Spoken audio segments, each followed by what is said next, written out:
Alerte, alerte, nouvelle série coup de cœur romantécie de tous les temps. Je sais pas dans quel ordre vont ces mots. Nouvelle série romantécie coup de cœur de tous les temps. Coup de cœur de romantécie. Alerte, j'aime trop cette série.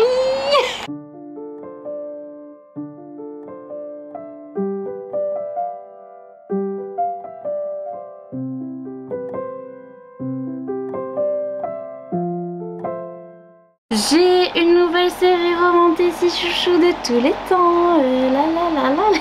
Je suis trop contente. J'aime trop cette série. C'est la série Blood and Steel de Helen Schwerer. Donc la série, c'est les légendes de Tezmar. The Legends of Tezmar, n'est-ce pas?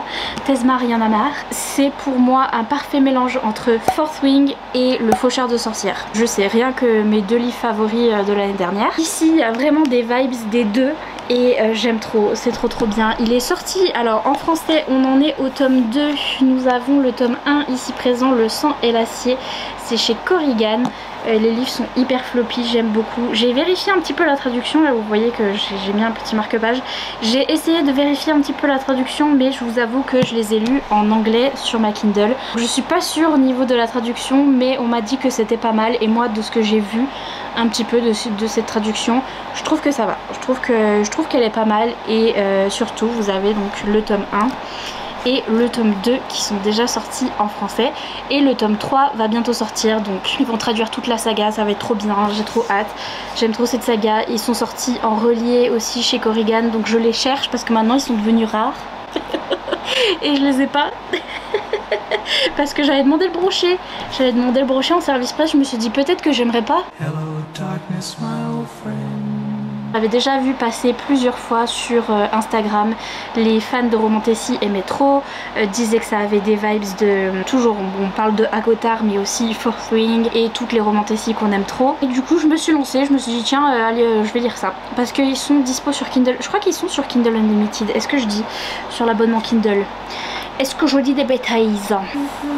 Non, ils sont sur l'abonnement Kindle, ouais. Donc c'est comme ça que je les ai lus sur ma Kindle, j'ai bingé. Incroyable.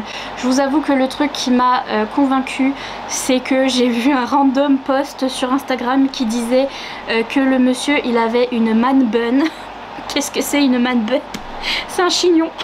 Un chignon d'homme carrément, parce que les hommes quand ils ont un chignon c'est un chignon d'homme, c'est pas un chignon, c'est un chignon d'homme qui a les cheveux longs en gros. Et ça m'a fait penser à Alexis dans Le Faucheur de sorcières tout de suite, et je me suis dit je vous avoue c'est ça qui m'a convaincue. Oui, je suis faible, bon, peut-être. Et donc je me suis lancée dans cette saga, et incroyable. Au niveau de l'histoire, on suit Théa Mavi, qui est Althea Zolter, qui est une jeune femme qui est en fait orpheline. Elle et sa sœur ont été déposées devant les portes de la forteresse de Tezmar. Et donc elles sont orphelines, elles ont été recueillies par les gens qui habitent dans la forteresse de Tezmar. Et en fait on est dans ce monde où tout repose sur une prophétie, comme quoi il allait y avoir une femme qui allait tenir une arme dans sa main et qui allait tenir la mort dans l'autre main, et qui allait complètement détruire le monde en entier et apporter l'apocalypse, etc.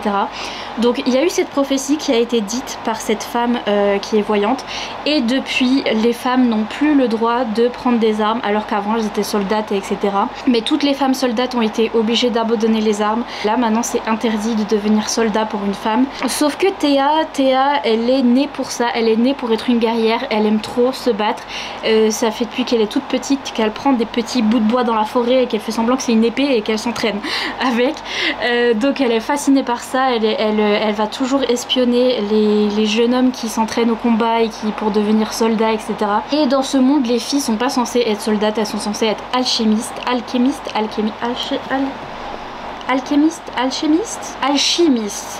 Je crois qu'on dit en français parce que c'est alchimiste en anglais, c'est alchimiste je pense en français. Et donc on voit notamment la sœur de Théa qui s'appelle Vren.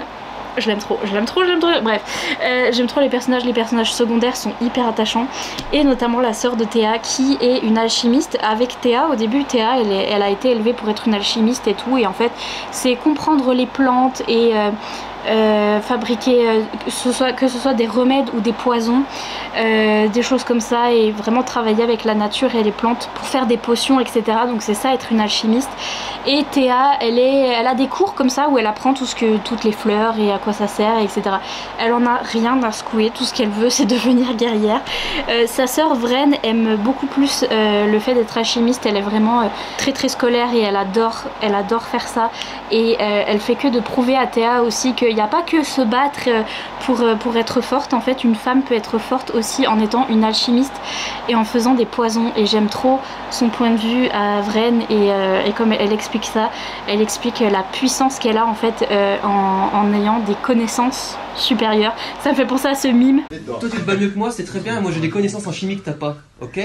Frappe-moi, je t'empoisonne. Ce mime, il est parfait pour Fourth Wing et il est parfait pour Vren, la sœur de Théa dans ce livre-là. C'est vraiment, tu as des connaissances en combat que je n'ai pas. Touche-moi, je t'empoisonne. C'est vraiment ça, vraiment c'est Vren dans ce livre-là. Mais Théa, voilà, elle écoute pas trop les cours.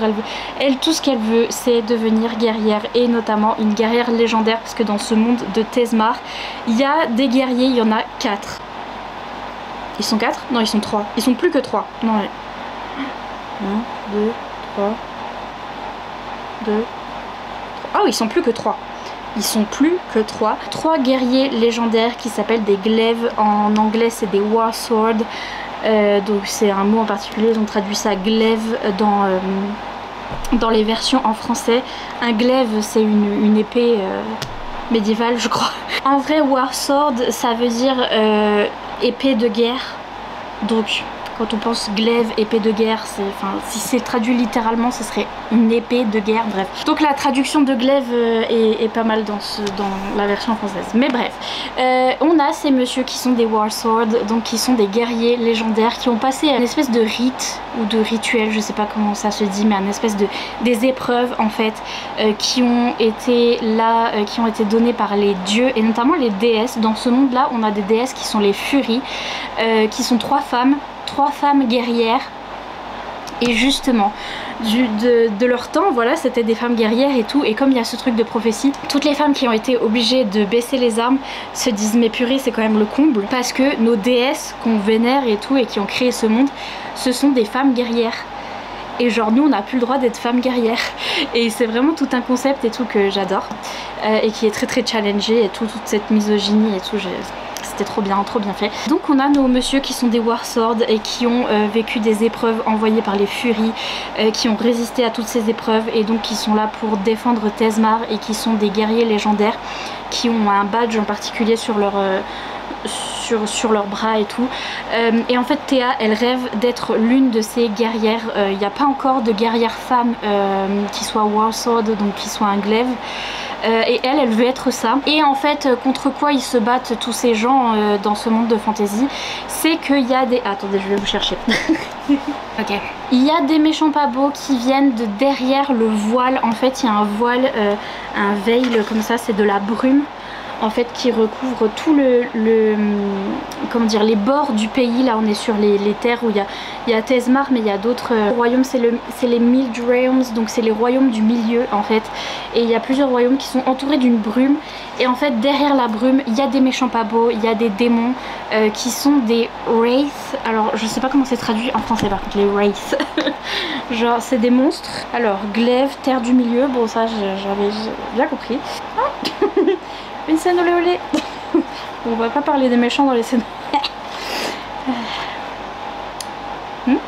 Une brionne? C'est quoi ça? Une brionne coulevrée? What the fuck?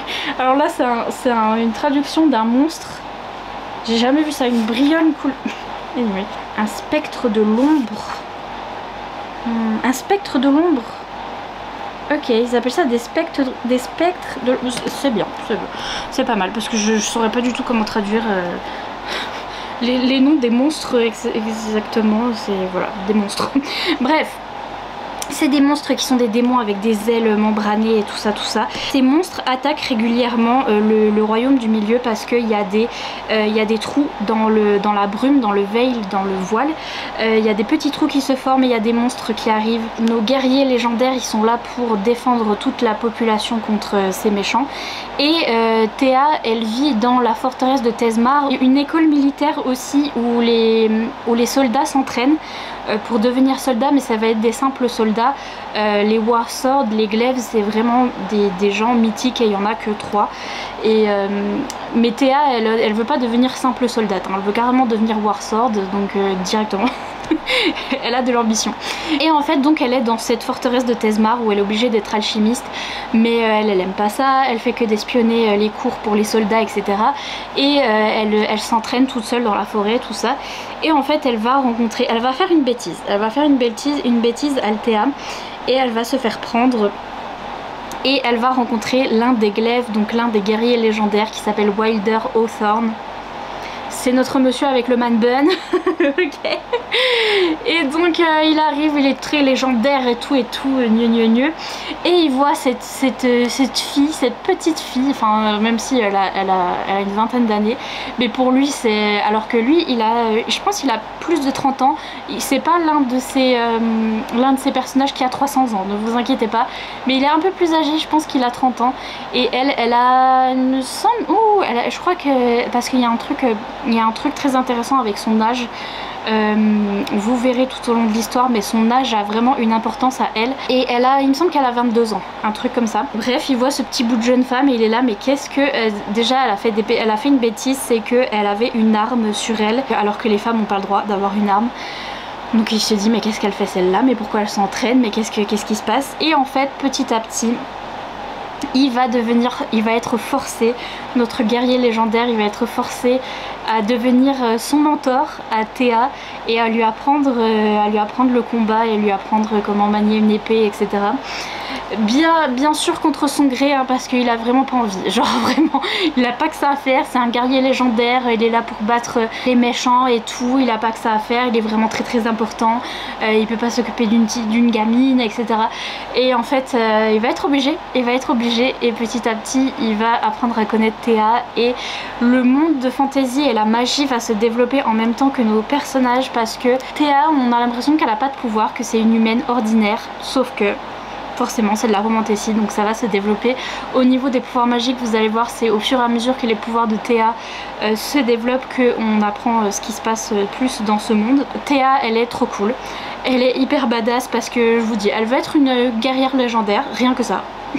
Genre, elle a décidé, rien que ça, elle est trop forte, elle s'entraîne, elle baisse jamais les bras, elle est dans un monde hyper misogyne, elle va devoir s'entraîner avec que des hommes, ça va être la seule femme là au milieu, dans des dortoirs et des trucs comme ça, c'est des trucs, c'est affreux, mais elle va s'en sortir quand même parce qu'elle a un caractère de fou, elle se laisse pas faire du tout. Il y a un chien, il y a un chien dans cette histoire, d'ailleurs le chien est très intéressant au moment où elle doit se défendre contre les hommes, etc. Dans ce dortoir, elle a le chien qui dort avec elle pour la protéger, et genre...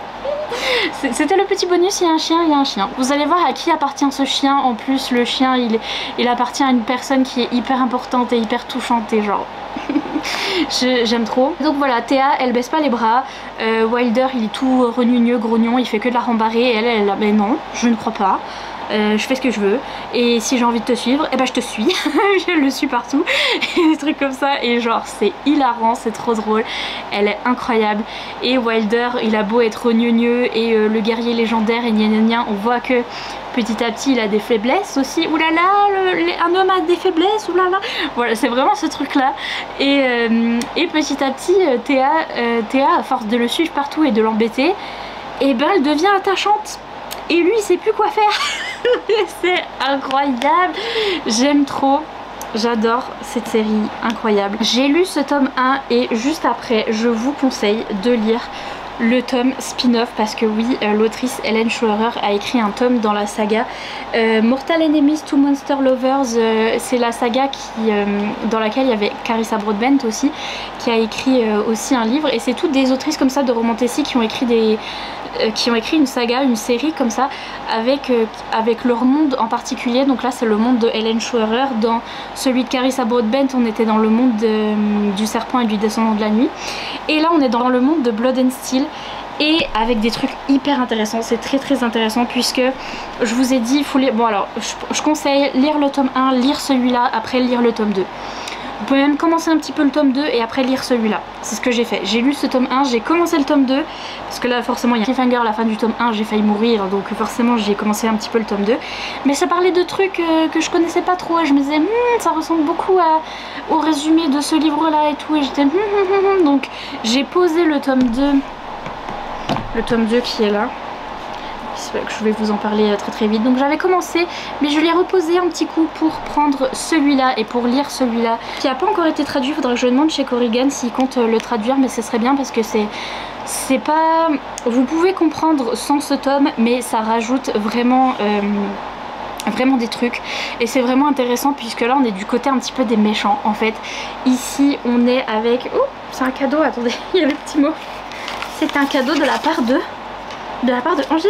Angélique et Moon, des bisous si vous passez par là. Donc oui, adoré hein. Autant vous dire que 5 étoiles, adoré. Là on est avec un des guerriers légendaires, mais un guerrier légendaire qui a été déchu, donc un glaive qui n'est plus un warsword, qui n'est plus un glaive, qui était le mentor de Wilder, donc dans Blood and Steel on a Wilder Hawthorne. Son mentor c'est le monsieur qui y a là-dedans et qui est déchu parce qu'en fait il est devenu à moitié monstre. Vous verrez ce qui s'est passé, mais là on le voit sur la couverture, il a des ailes membranées et des trucs comme ça, il a des ombres, il peut contrôler les ombres et tout, c'est un Shadow Daddy. et en fait c'est parce qu'il s'est fait attaquer par un monstre et il est devenu à moitié monstre. Et lui il va rencontrer, on est toujours sur les terres du milieu là, mais sauf qu'on est ailleurs. Il va rencontrer une jeune femme qui est une guerrière alors qu'elle n'a pas le droit. On est toujours dans le même pays où ils n'ont pas le droit d'avoir des armes, mais en fait elle est obligée, elle est dans un village saccagé par les monstres et tout, et ils essayent de survivre.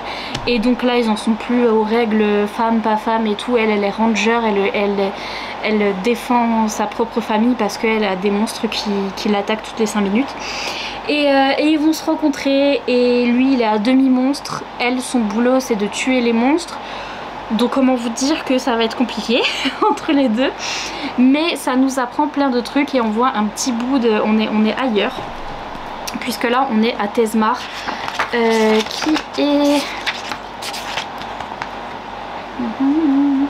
Qui est la forteresse qui est ici. Donc là on est à Tezmar ici. Et là dans cette autre histoire on va être à Narva. À Narva qui est ce pays qui est là tout en bas là. Donc on est aussi dans les terres du milieu avec le voile et tout ça, avec les mêmes monstres. Mais on voit un petit peu ce qui se passe ailleurs, en dehors de la forteresse de Tezmar. Et on apprend un petit peu à connaître mieux Wilder aussi, et son passé, et son mentor. Et là dedans il y a Wilder quand il était jeune, enfin un peu plus jeune. Parce que là il a 30 ans, mais là il était un petit peu plus jeune.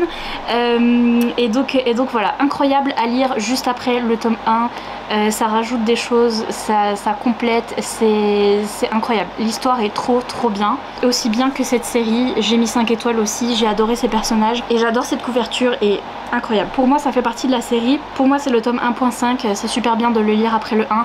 Après si vous l'avez pas, si vous lisez pas en anglais, vous allez comprendre quand même, ne vous inquiétez pas, vous pouvez tout de suite passer au tome 2. Et notamment ce tome 2, j'ai fait une blague sur ma review Goodreads parce que les américaines, quand elles aiment bien un livre ou une série, elles ont cette expression et ce truc, elles mettent dans tous leurs reviews Goodreads et elles disent ça dans leur vlog et tout.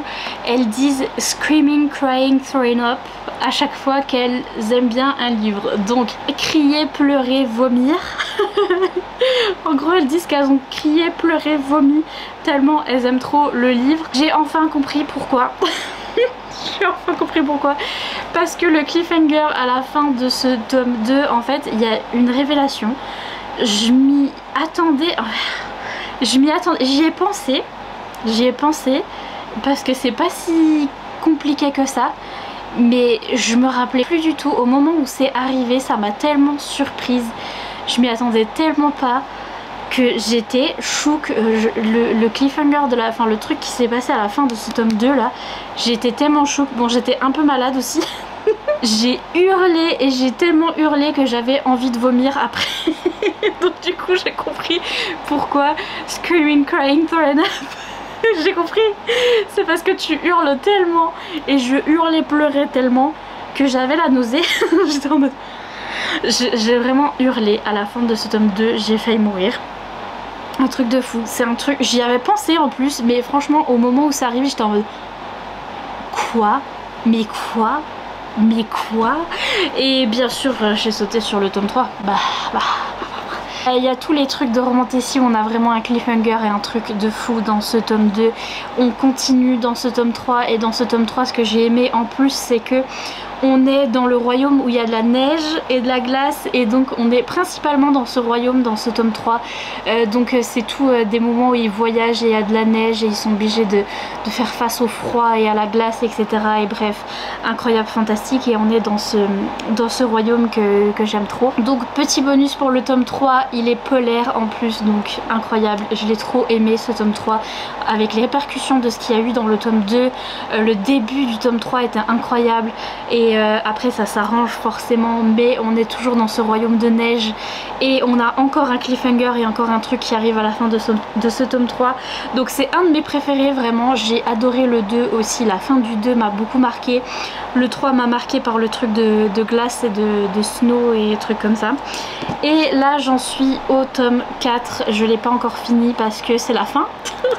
Le dernier tome, c'est le dernier tome donc j'ai commencé le tome 4 parce que forcément à la fin du tome 3 il y a encore un cliffhanger et j'ai commencé le tome 4 et il est incroyable, il est toujours aussi bien et je pense que ça va bien être terminé cette série. Je pense que l'autrice va faire un bon job pour la fin de cette série, c'est juste que j'ai pas envie que ça se finisse, du coup je finis pas.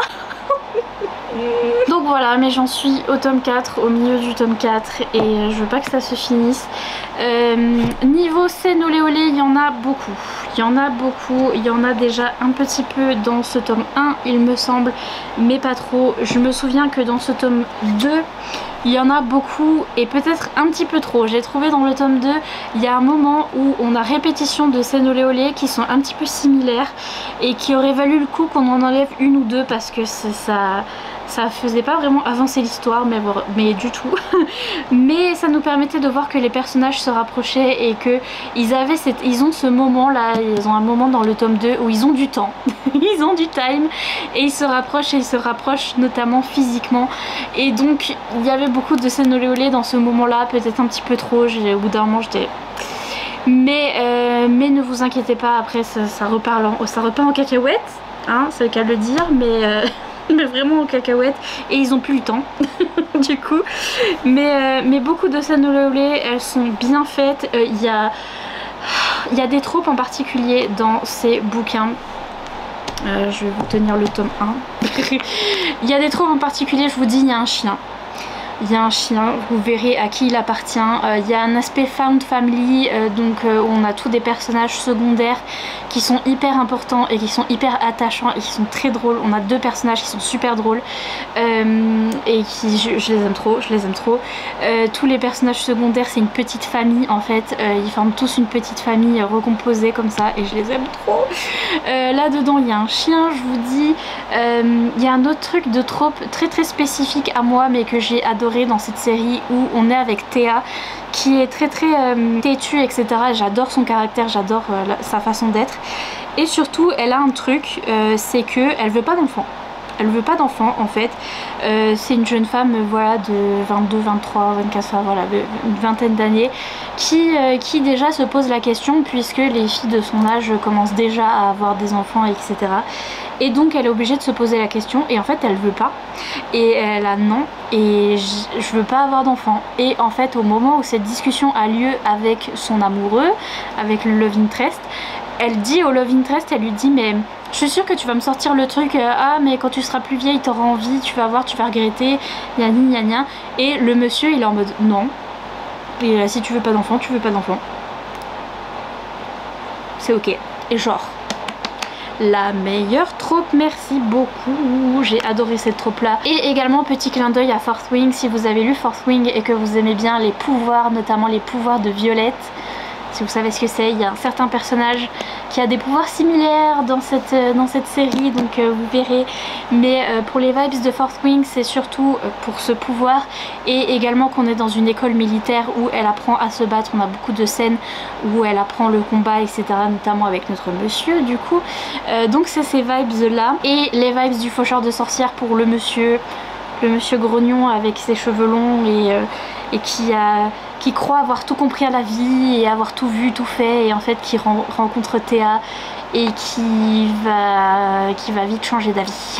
Elle va vite changer d'avis. Mais donc voilà, incroyable cette série, très très bien écrite, très très cool. Pour ceux qui n'aiment pas trop le smut, je vous dis, il va y avoir des moments où il y en a un peu trop, notamment dans ce tome 2. Vous pouvez les skipper, vous pouvez les passer ou les lire en diagonale et voir ce qu'ils se disent, parce que c'est ça le plus important. Vous pouvez les skipper un peu, mais je vous assure ça va un peu mieux dans les autres tomes, ils ont un peu moins le temps. Bon, il y a des fois là par exemple on est dans le truc de la neige, ou pareil scène olé olé au milieu de la neige, compliqué à chaque fois, mais ils y arrivent, hein, ils y arrivent. Il y a toujours ces trucs dans les romans Tessie où à chaque fois ils initient une scène olé olé et tout, et ils viennent de se battre, ils sont couverts de sang, et je suis en mode même pas vous prenez un bain, même pas. Il y a des trucs comme ça, vous verrez, mais j'ai trop aimé, trop bien écrit. Nouvelle série favorite de romans Tessie de tous les temps, je sais toujours pas dire dans l'ordre. Nouvelle série romans Tessie favorite de tous les temps. J'aime trop contente d'avoir découvert, je vous conseille à 1000%, et trop cool parce qu'ils sont en train d'être traduits chez Corrigan, donc ne vous inquiétez pas à la fin de ce tome 2 qui m'a ruiné, hein, Serment et ruiné le tome 2, ne vous inquiétez pas, le tome 3 va bientôt sortir et ils vont traduire tous les tomes. Faudra que je leur demande pour le spin-off parce que il est quand même super bien, donc je leur demanderai. Mais en tout cas voilà, je vous conseille à 100%, c'était trop bien, nouvelle saga favorite, lisez-la, vous n'avez pas le choix. Des bisous. Sur ce, je vous laisse tranquille. Mettez dans les commentaires si vous n'avez pas trop d'idées, mettez des petits emojis des épées croisées, parce que là pour le coup le truc, là il y a une épée, le truc des épées croisées, ça a vraiment de l'importance, vous verrez. Et donc mettez ce petit emoji dans les commentaires. Sur ce, je vous laisse enfin tranquille, des gros bisous et à bientôt dans une prochaine vidéo. Bye.